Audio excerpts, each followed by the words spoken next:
I don't know. He disconnected and he's not in. His internet might have dropped out. Might have Yeah. dropped Yeah, out. looks like his internet dropped. Or perhaps, I think he did say that he might have to have dropped out early. He would have said something, Sweet. though. Arriving back at the barge later in the afternoon,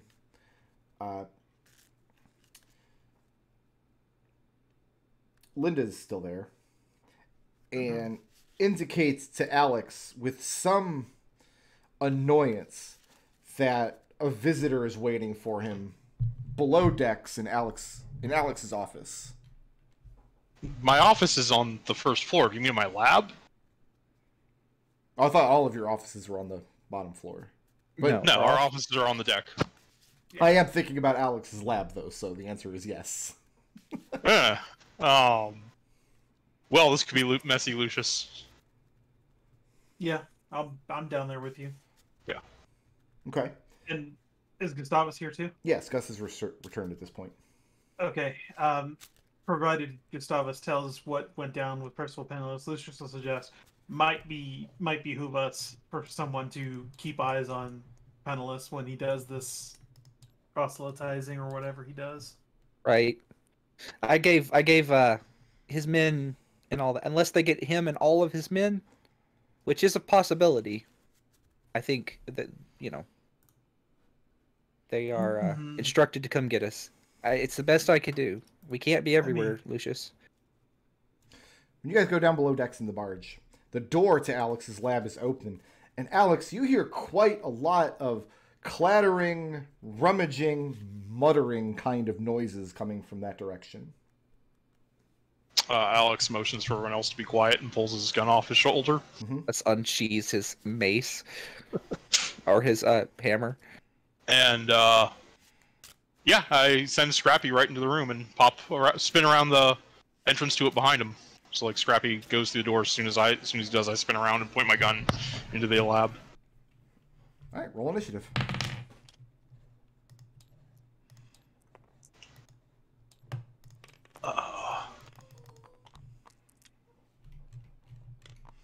Oh, yeah. Oh, these are all the old markers.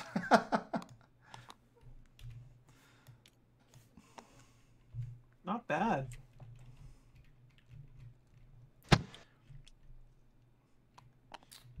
Alright, so before you send Scrappy into the room. Yeah. So you can go ahead and place yourselves in the hallway here. Is this the lab here? Yeah. That's Alex's lab. Okay. So before you send Scrappy into the room, Alex, you get your turn first. Right, so Alex will, like, move to here. Okay. Alex, when you look into the lab, nothing... I mean, it's in a state of disarray. Lots of things have been moved around. You see where furniture has been pulled away from the wall. You see where empty beakers and things are just kind of laying on the floor. Notes and things have been kind of moved around. But noticeably, you can't see, in your immediate eye line anyway, glancing into the room, anything that's been broken. There's no smoke. There's no, like, foul odor, like somebody has opened up a vat of acid, left untreated. Things are being moved and are in a state of disarray. They're disorganized, but nothing is broken or actively destroyed. As his action, Alex will pull the Lantern of Revealing out of his pack, and as his item use, he will light it and place it on Scrappy's lantern hook, and then he'll order Scrappy into the room. Okay. When Scrappy goes into the room, in one of the corners of the lab, he notes a gnome draped in black robes and wearing a very wide-brimmed hat. The brim of this hat has to be twice as wide as the gnome himself, to the point where the gnome spins around with a huge shoulder-mounted gun in his hand that looks like Alex's gun on steroids. The brim actually brushes up against the walls, and you see the folds of it changing and shifting, conforming to the corner of the room, spinning around.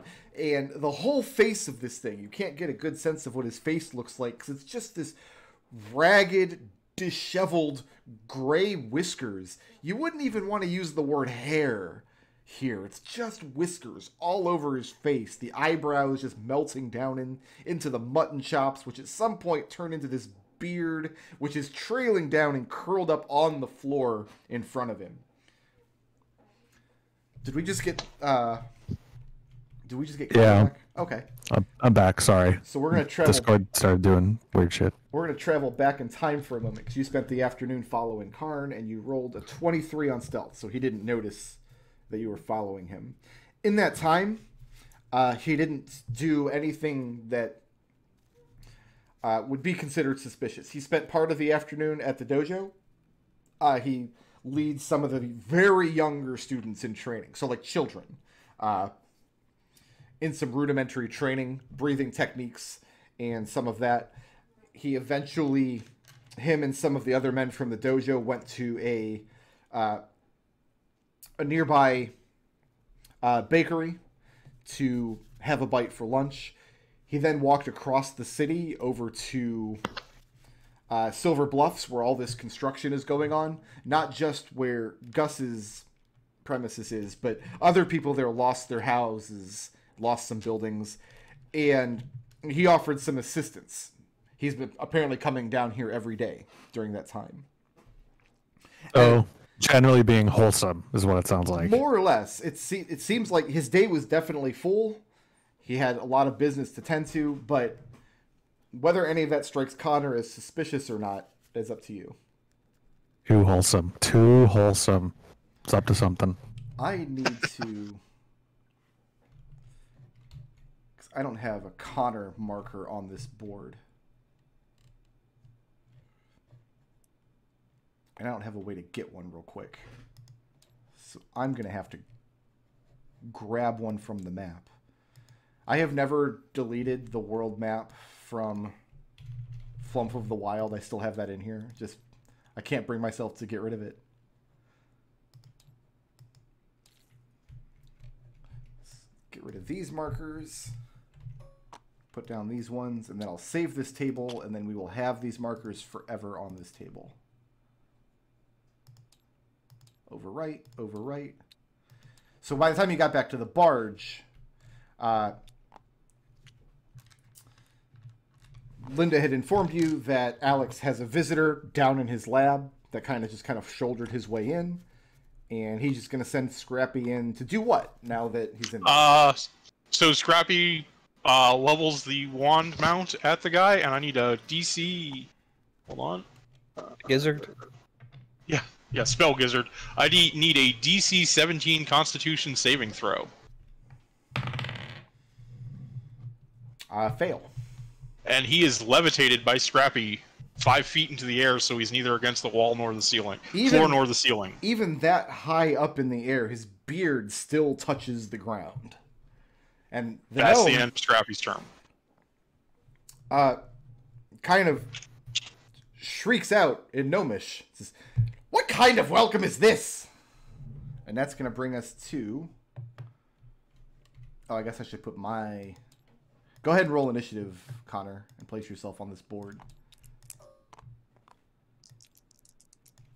He was on a 14. So that's going to bring us to Lucius. No, it's going to bring us to Connor, apparently. Apparently it's going to bring us to Florian. Florian's ghost shows up. Hey guys, the afterlife was boring, so I came back. Here, you got it. I heard your party needed a wizard. There.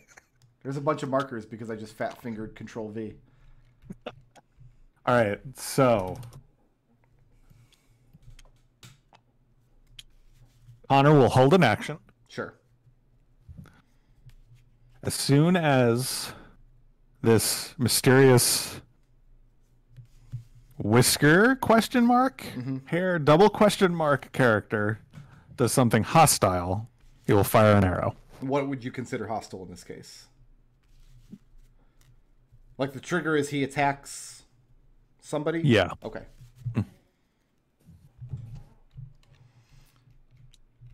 That's going to bring us to Lucius.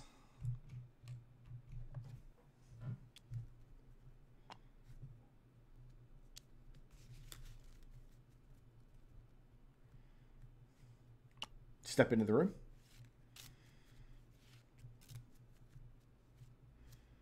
Are you muted? Did you push your mute button? I did. You I'm did. sorry. Mm-hmm. I step into the room and say, "Listen, friend. This part of the office is generally off limits. We're going to need a good explanation as to why you're trespassing." He laughs. More of a...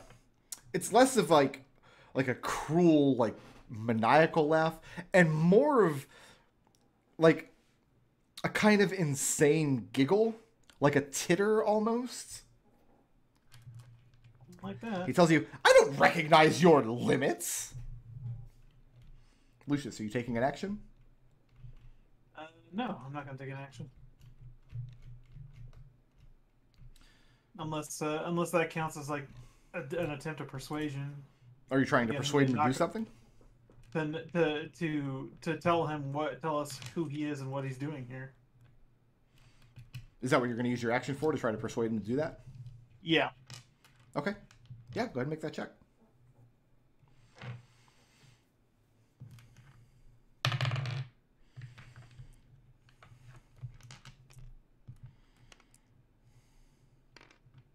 Ooh. Burn something on this, or do I think it's probably not? Got my. I put the 12. You know what? Yeah, I'll throw an extra D10 on it. Mephistopheles, lean against the reality. That only bumps it up to a 14. Okay. So yeah, you tell him that this area of the barge is off limits. He giggles at you and tells you that he doesn't recognize your limits. At this point, okay. Lucius, he's mounted on his shoulders so that his shoulder's bearing a lot of the weight.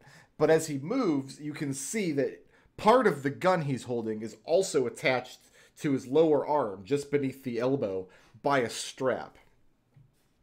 So the motions of his arm are also moving this gun in ways that seem very unnatural. And he levels it down at Scrappy, and then he demands to Alexander, "Put me down immediately, or I'm going to disassemble your clockwork beast." You should maybe tell us what you're doing here first. That's going to bring us to Gustavus. At the end of Lucius still has 15 feet of movement. He's going to book it across the hallway to his own room. That's going to bring us to Gus. Huh? 1, 2, 3. Where's he at? He's next to Scrappy here. Oh, I'm sorry. He's in the bed. I thought I put him in the room. I guess I didn't. Sorry. Oh, he was in one of the corners of the room. I thought he was near the bed. Yeah. He was in this corner of the room. Yeah. He's being levitated 5 feet off the ground, so he can't reach the floor ceiling. His beard is touching the floor, though. All right. And some gnomes have prehensile beards, so I wouldn't get too comfortable. Prehensile Bill. I'm gonna walk up to him and be like, just gonna walk up to him and be like, "We'll let you down if you identify yourself." And he looks down at you, and Gus, getting this close, you get a good look at his eyes, and he has like. Is there a light source in this room, Alex? No. Okay, then you. Not unless you turn. I mean, there's a lot, but I don't. Yeah, there is. Them on. You lit the lantern revealing. Oh, that's true. Yep, that's true. So, Gus, as you get close enough and you're looking like up into this gnome's face, one of his eyes is completely obscured by the massive whisker that is his face, but the other one, looking down at you, is this extremely pale blue, and it's very fierce, and it reminds you more of a beast's eye than a man's eye. And what was it you said to him? Just tell us who you are and what you're doing, and we'll let you down. And if he doesn't... He tells you that you better mind your boots, because if you step on his beard, you're next, sonny. As he continues to level his gun down at Scrappy. Alright. Gus whispers under his freaking gnomes, and he casts a spell. Mm-hmm. This spell is called Hold Person. Okay. On the gnome. Sure. So I need the gnome to make me a wisdom saving throw, please. Fail. Okay. And okay, he is for the next minute he's paralyzed, I think. Let me see what the exact condition is. Yeah, paralyzed. He's paralyzed for the next minit. Whole person end of doesn't each- say it works on crazy gnomes. Is he a humanoid? He's like a beardinoid. All right. So yeah, you cast the spell, and like you see his arms shot close to his torso, and his ankles clapped together, and you see him struggling to move, and his face, well, the part of his face behind the whiskers starts turning like beet red. And he can't talk while he's paralyzed, can he? No, he cannot. Nope. All right. Rope, quickly. So that's gonna. Or Gus, are you moving or staying put? I am staying. It took all my move to get here, so I'm staying right. All right, Alex, you're up. Gus, now no, well, yeah, I guess. He was pointing a gun. That's scrappy. I can hammer that out. Yeah, Alex will walk over and, is there any way for me to, remove this gun? It sounds like it's pretty integral to, like, his entire clothing or armor or whatever. It can be. It's just he's holding onto it with his hand. Yeah. The handle and the trigger portion of it. But the stock of it goes up over his shoulder, where it's mounted to something up underneath his cloak. You can't see what. Right. So yeah, if you got him down and spend a minute, you could probably figure out how to undo the strap and wrench it free. But it also looks extremely heavy, which is why it's shoulder mounted. Also, I mean, I'll just have Scrappy grab him. Also, it would likely put a hole through the floor of our ship.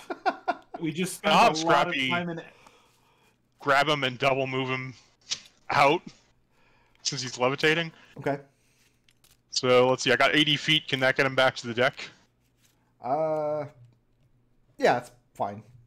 Okay, okay that's with Scrappy's turn. It is maintaining concentration on the levitate and moving him up to the deck of the ship. That's going to bring us to Connor. Okay, so to review, he's levitated, he's paralyzed, he's tied up, and he's being moved up to the deck of the ship. Yep. Have I got that all right? You got Okay. you got him on the situation. Yep. Well, let's make our way up to the top level of the ship then, I guess. Is everybody heading up there? Yeah. Yeah, Yeah. I'll head up there. Let's give him 2 rounds to break this paralysis, I think. That'll give everybody time to get up top there. And Ooh, Look the for a second 13. round, he does. the second round, Scrappy was going to bring him up to away from the offices. So Okay. So by the time you guys get him up to... Which part of the ship is this, McDohl? The stern. By the time you guys get him up to the stern... Do barges have sterns? I feel like barges are... Like, it's just all barge. Every part of the barge is just more barge. You're the expert, anyway. I mean, I think it's technically like an aft castle. Yeah, that's probably the best name for it. Yeah. By the time you guys all get up there, he clearly breaks through the paralysis, and at this point, he's calling out that he never expected. You know, he came all this way only to find out that Alex is every bit as inconsiderate as his full father. So he's broken the paralysis. Does Scrappy have him like grappled? Is he holding on to him?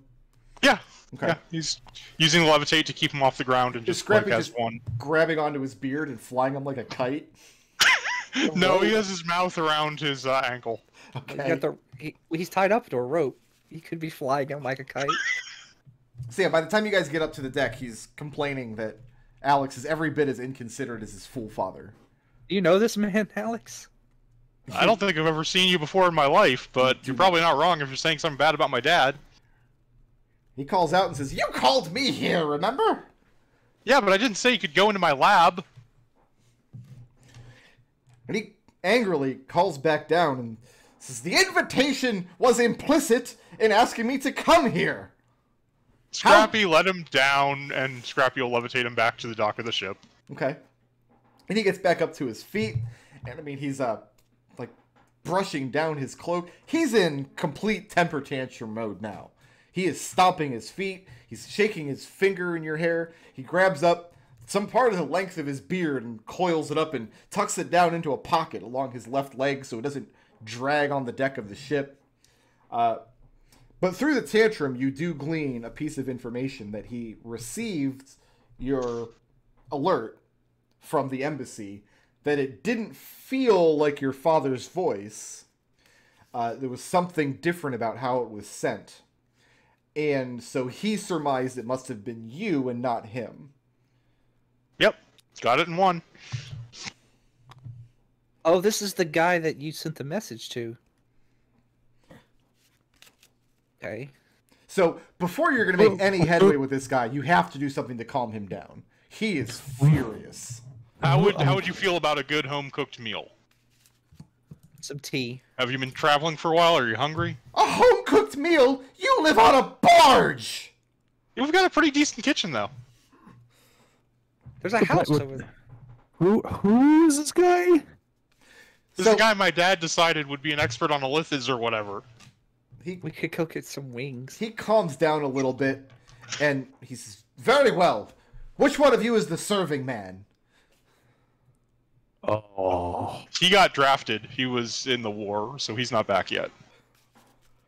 But he shouts out a list of things that he would like to eat for dinner that would be just impossible to get at this moment. Like, he's asking for, like, honey braised elk and... like preposterous Antarctic carrot cake and all kinds of just... There's no way at this time of night. Got it. I'll take care of it. Gus goes to find some food. In the meantime, could I offer you a pinch of herb? A pinch of what? Lucius holds up his pipe. He looks at the pipe. Lucius's pipe is like fairly extravagant, isn't it? He lost it, so it's pretty plain looking now. So then he had to get something a little more plain looking. Sorry, then he's not impressed, and he reaches under his cloak, and you hear like machinery for a second, like a click and a clacking sound. The same kind of sounds that like Scrappy will make when things are latched onto him or compartments open up. And he pulls out a pipe that you're pretty sure is way too long for him to have possibly concealed on his person. Made out of just some kind of smooth, solid black wood, and lined on both sides with arcane runes. Lucius looks and he holds it out. Says, at this.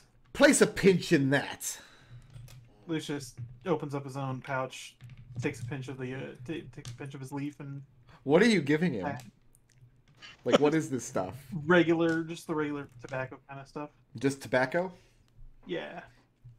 You light it, and he puffs it for a moment, and he does seem to be calming down somewhat.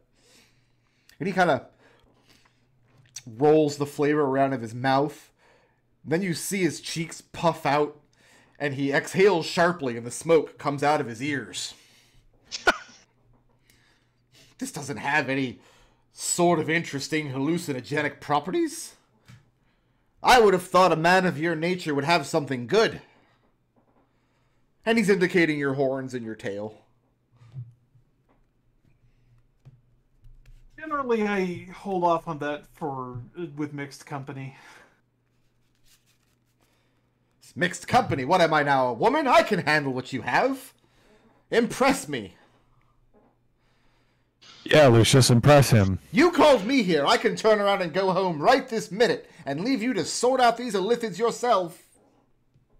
Lucius, please, impress him. Lucius shrugs and then gives him a pinch of the good stuff that he's got. So what is the good stuff? The good stuff is the kind of stuff that he was getting from, what's his face? The guy who turned out to be the Flying Pig. Savad. Yeah, Savad, yeah. So the Rakshasa stuff. Yeah. He empties Before I murdered him. He just bangs his pipe a couple times against his other forearm and empties the just massive tobacco out onto the deck, and he stomps on it with his foot. And you fill up the pipe with the good stuff, and he takes a long draft of it. And this time you see him breathe very deeply, and he holds it in his mouth for a little bit longer. And this time his mouth makes an O shape, and he lets the smoke just flow out. That's a calming blend. And then he pokes his pipe at Alex. It almost makes up for the preposterous shape of your laboratory. Shoddy work. D-. Where's the food? Let's go inside and talk. Gus will probably be back in a few minutes. Gus went to the Gus went here Oh, and okay. he went to our ice box and he pulled out some full flavor wings that we had sitting in there. The full flavor wings. So the gnome, once you manage to get his name out of him, his name is Gryglud Gravel Snort. If you can believe that. I don't believe it. Straight off of fantasy name generators. Gryglud. Is he a deep gnome? He is. Okay. And he's also, I mean, the name kind of does sound familiar to you, Alex, because he does indicate that he fought in Wilgum the Ball's wars against the psionic threat in the Underdark many, many years ago. And he is a master of knowledge on illithids and just general psionic threats. He is extremely old, and he has very thin patience. And he tells you even that if your father had sent the alert himself, if he had tried to contact him, he might have just ignored it. No, I completely endorse that. Ignoring my father is one of the things this company was founded on. It's in our charter. He demanded it be in the charter. Yeah. I can pull up our charter at some point if you really. No, hold on. This whole operation you guys have got going here is because you're mad at your dad? No, I mean, he never approved of this line of work. He always wanted me to work at the embassy. anyway, Connor's expression is just total disbelief. You anyway, haven't we met my have. dad, have you? I'll ask Glinder Spike or whatever his name is. Gryglud. Gryglud. I'll say, would you prefer tea or coffee?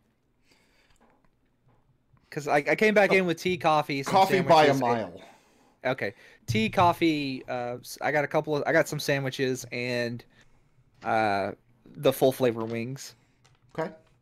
So he gives you guys a brief and somewhat impatient lecture on the nature of psionic threats. You all are spellcasters, so you all know some stuff about the nature of magic. Basically, his explanation is that when you guys are casting spells, obviously you know this because you recently were able to leave the magical weave of the world behind, and you realize the further away you got from the world, the further away you got from its, like, the core of its magic. And that made it more and more difficult for you to cast spells. You're tapping into something when you cast spells. Magic comes from a source. It comes from the world in some shape. Psionics is a form of... It's not magic at all. It's a different kind of force entirely. And it's powered by a diseased mind. Any effects you can create using magic can also be created by psionics. This applies to things like the magics that you use to actually interact with somebody's brain, like detect thoughts or dream or those kind of spells, all the way up to things like fireballs. You can have psionically created thunderstorms. You can psionically dominate a person's mind and force them to do what you want to do. Mechanically, a spell that is used that's powered by psionics instead of magic is identical to magic, but magic resistance offers no protection against it. For example, Alex, you have magic resistance against certain spells. Yep. You wouldn't if they were cast by a psionicist. Connor, you have advantage against spells used by plants. Yeah. You wouldn't I do. if they were psychic plants.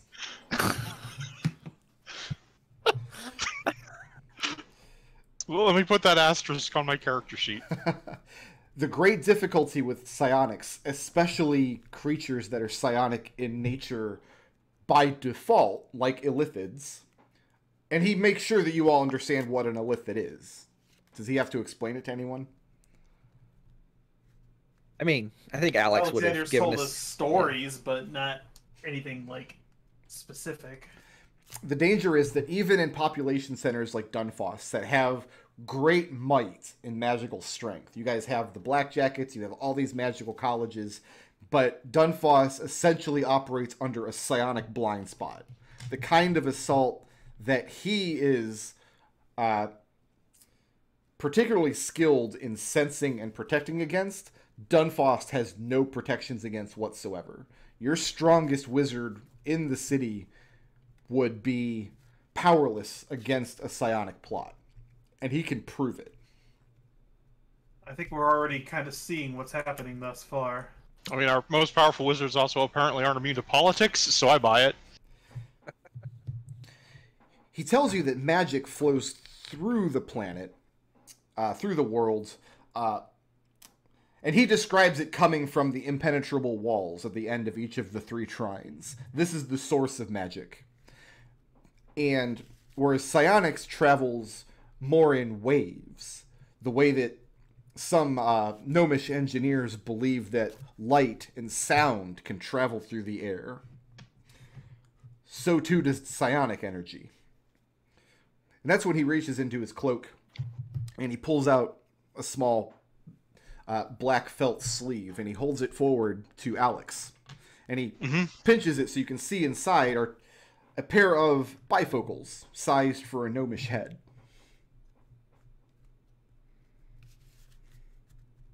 Do these let you see the psionic waves? He tells you that seeing is believing. Alex will pull the bifocals out and put them on and look over in the direction of the harbor. And then he says he asked for coffee, not piss. Hey, Alex makes some pretty good coffee. I'm going to be offended by that one. Gus Alex. made the coffee. Oh, Gus made the coffee. Okay, sorry. Yeah, we usually don't let Gus make the coffee. You don't have a good view of the city from your barge because you've got to climb down the cliff face and then you guys are out over a set of rocks. But looking up in the sky, you actually can see waves of this multicolored sheen radiating out over the city, centered on a position which, from where you're looking, must be High Court's harbor. The waves are strongest there and are emanating outward in this circular wave. Can I do a quick once-over of my entire party with these? They look normal. Okay. Even Connor? When you look over your party, you can see your friends, but when you look over at Gryglud, it's just a blank space. Just nothing. Oh, that's a little bit more impressive than no detection. It's not that behind the glasses back. It's not that he's invisible. It's like there's a hole in the world where he was. Yeah. And he puts the glasses back in his little felt case, slides it back into his cloak. So what is it that you want to confer upon Gryglud? What are we trying to get out of him? And I mean... Well, I think the first thing we should do is if you can identify the exact nature of the threat and whether it's really a ghost of this king or the king himself or all a bunch of illithid bullshit. He doesn't know anything about Dunfoss and King, so you're going to have to elaborate on that. I mean, it's just a human. I don't. If we can just settle it down to human, illithid bullshit, one of those 3, I'd be happy. I mean, also, do you have any defensive measures we could take? Possibly? He tells you none that can be learned in the short amount of time you have.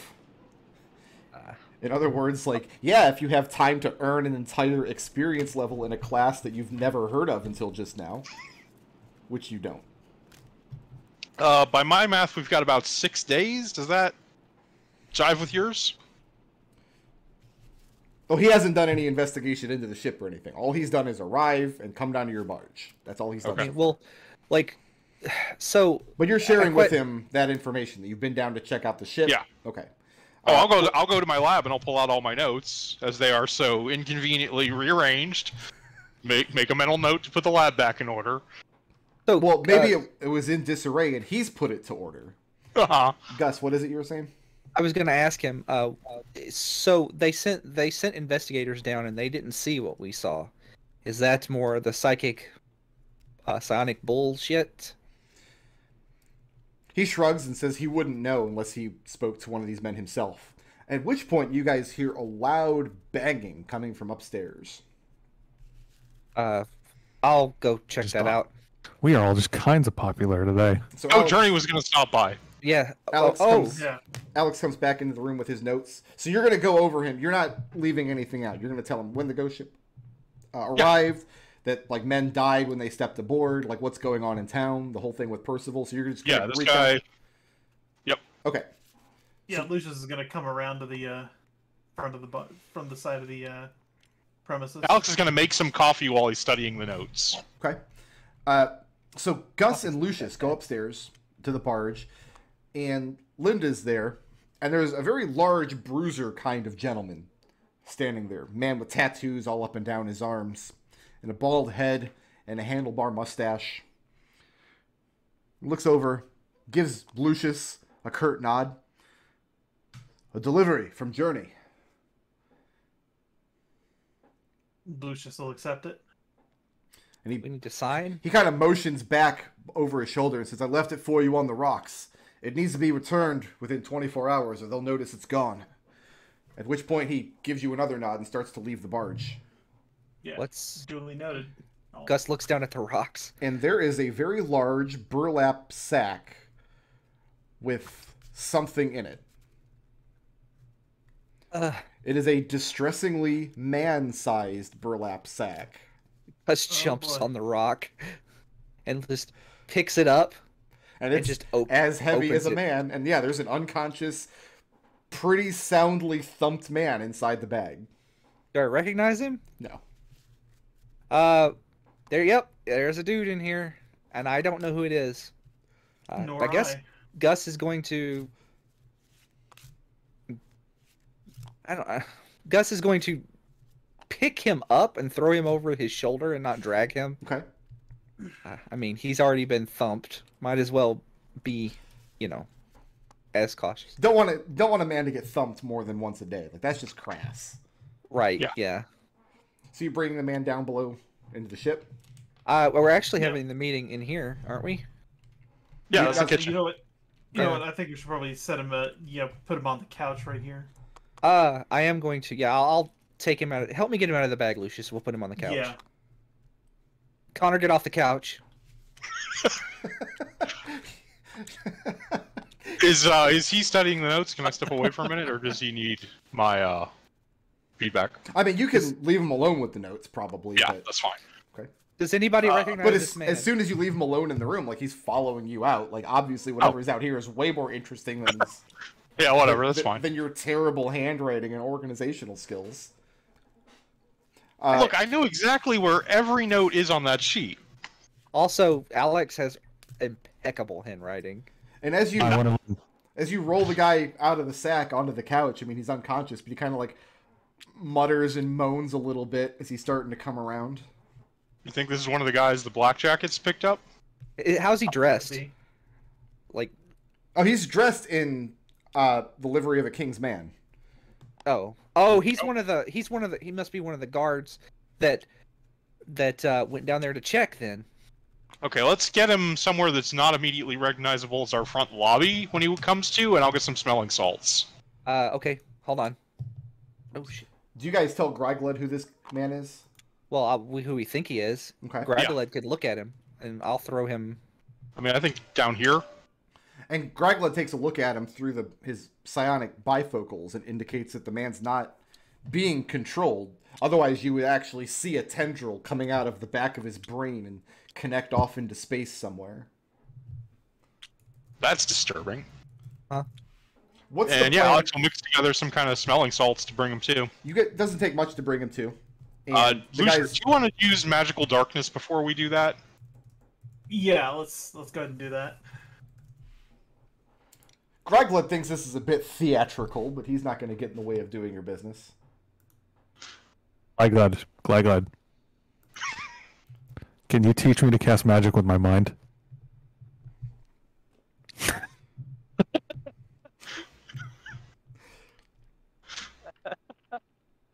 He asks what you're casting magic with now.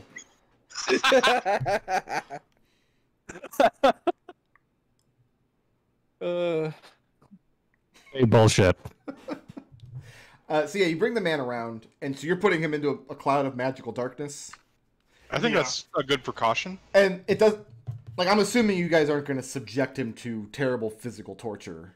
No, we're not going to We start. just want to disguise where we are. I'm not going to start pulling out fingernails or waterboarding or anything. No, it doesn't take long to break him at all. I mean, the man wakes up in physical or in magical darkness after having been thumped and dragged across town. He's shaking a lot and stammering, but you do get two very, very interesting pieces of information from him. The first is that he has indeed betrayed King Ten Sails. He was part of a team of 4 men who were sent underwater. I'm sorry, 2 of the King's men and 2 blackjackets sent underwater using magical breathing to observe the anchor of the ship to find out what was going on. And they didn't do it. And they they did it, but they didn't report back what they had seen. They were told not to by their employer. They were all 4 of them paid off by Captain Vimnus.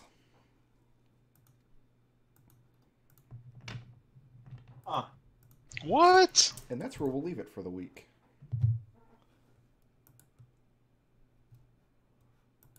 I will go over here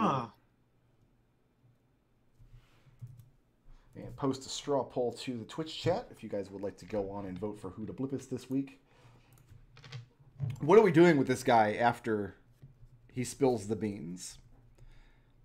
I think we tie him back up and return him to Journey. And She said she was going to get him tomorrow, right? Well, she said the big guy said it needed to be returned within 24 hours or its absence would be noted. Yeah. So I'll mix up a 10 cure to put him back to sleep, or we can just thump him again. I don't know. Whatever you want to do, Gus. we just put him back in a sack. back in the sack. We could just Journey and tell her to pick up her trash. Tired of having your garbage on our barge. Isn't that what a barge is for? Not this kind of barge. This is a party barge. Oh, it's a party barge. I forgot. Okay. All right. So I'm going to go dark for 2 minutes. I went ahead and put the straw poll link in the chat. You can vote for who deserves an extra blip this week. I'm going to step away and use the facilities while you guys start to think about your blips for the week. Use the felicities. Who's the most creative today?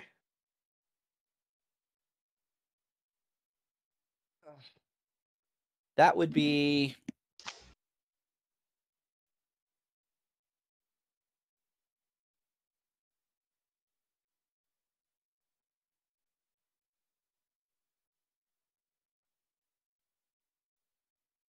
I'm going to say Gus for his very loud distractions. That's it. Like going full for being look a big distracting thing. Yeah. Well, you know what? Look, when you can't be subtle, sometimes you just gotta lean into it. All right, who furthered the party's goals the most today?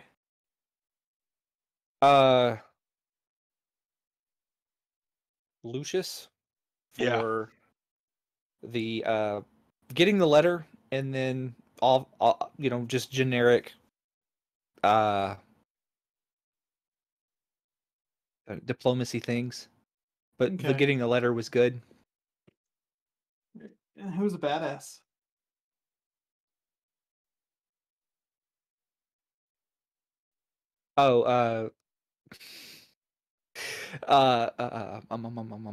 Alex for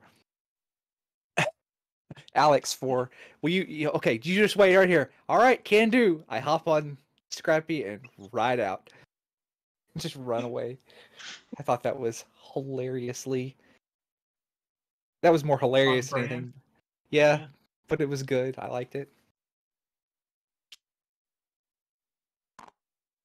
And then for the intangible, I want to give that one to Connor for being put in a situation where Florian would just be perfect and then having to play Connor. I want to give it to Connor for asking if he could learn to cast magic with his mind. Oh. Pretty good. Uh, I was happy with Just that. the way he was describing it. It's all I can focus in on. what are you casting it with now? My Look, all butt. I'm going to say is Alex doesn't buy this sound waves bullshit. He's completely bought into the theory of Orions, the particles that transfer sound energy. So, no, when he was like, "Well, what are you casting your magic with?" and I'm thinking like, I'm picturing like David Bowie in Labyrinth, just pure sexual charisma or something. I don't know. Oh, that's definitely Connor. Your sexual charisma from Connor. The thing that Sexual now, Tyrannosaurus. I only smell like cow manure today. All right, go ahead and take the benefits of the long rest, by the way, before we Sure. come in refreshed Let me roll my die now, for next session. so I'll forget otherwise. It is a 3. Okay. we'll find out what that does eventually. And who wants to start our blip festivities? I'll go. Okay. So,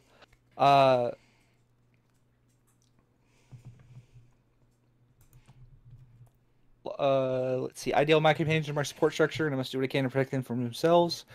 For just playing wingman on everyone's escapades today, and the video, just the two. It sounds like you know that your coffee is terrible. Well, after the fact, I thought about saying that it tastes bad because it's like 80% gin, but I ended up not saying that, and I should have, because then I could have claimed my flaw, but I didn't. Gus, we have instant coffee beans from space. Just use those. Space coffee. Who's next? I'll go.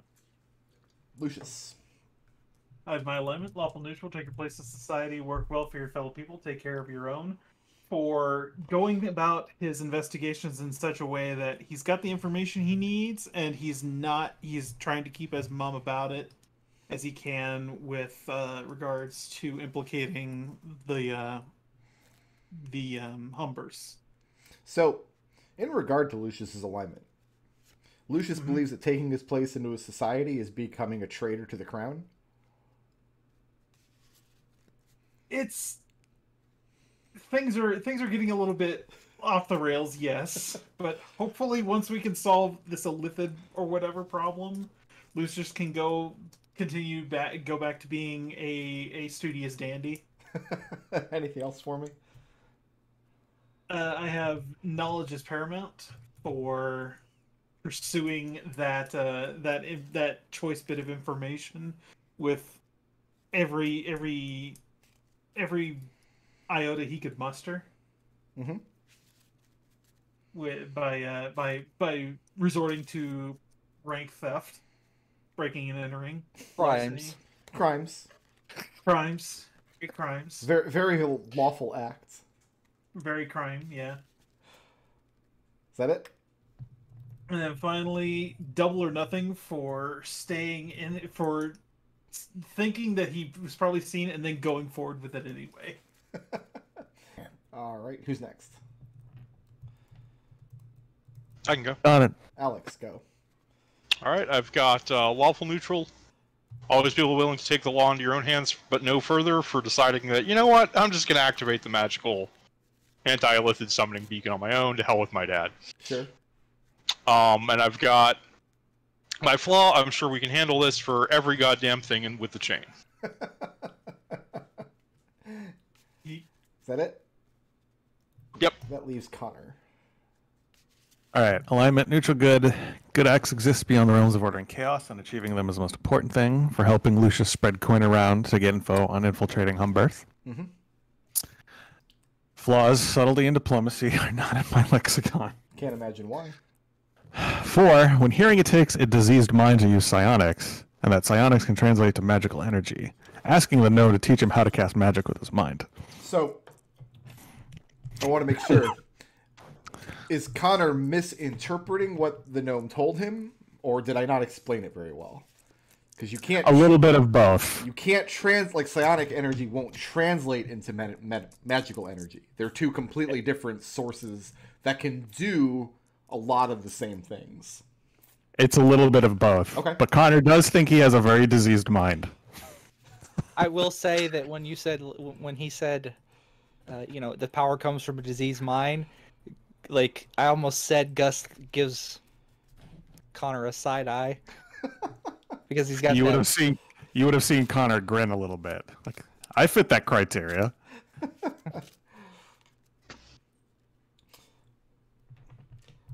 Fortunately, the disease is an STD. Is that it for Connor? Yeah, it's it for Connor. All right. Who has the most creative solution to a problem this session? That was Gus for going full Karen with his distractions. I feel like Karen should be like a class you can take levels in. No. Oh. I like how Karen is now being Level. a verb. Level 20 Karen has the ability to summon a Tarrasque just to argue with it. Someone's a Tarrasque with that hairdo. Summon manager. A manager instantly appears. Who did the most to further the party's goals this session? That was Lucius. Yeah, it was Lucius for getting the getting letter. the note. Yeah. Okay. Who was the badass?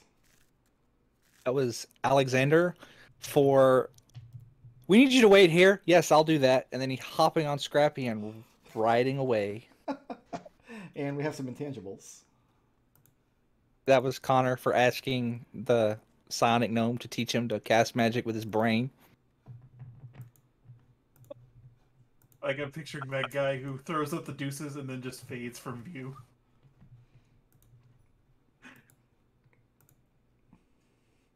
An extension of that is like if you need more justification for getting the letter and going, oh yeah, no, we're just going to ignore that. Getting the summons from his father. And our poll was a tie, but then a vote came through for Lucius. So Lucius has our straw poll for the week. Oh wow, I'm blessed. Thank you very much. Hashtag blessed. You get a D4. Oh my god. All right, so we spent some blips. Alex, you spent 4 and you earned 3, so you're coming in next week with 5. Yep. Connor, you have 6 and you earned 3. Yep. Gus, you earned 3, and Lucius, you earned 5. Yes, that's. They are worth 500 500 right? experience right now. 500 That's times 1,500 5 is 2,500.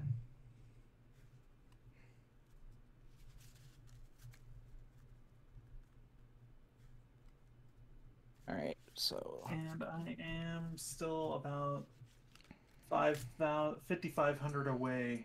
In fact,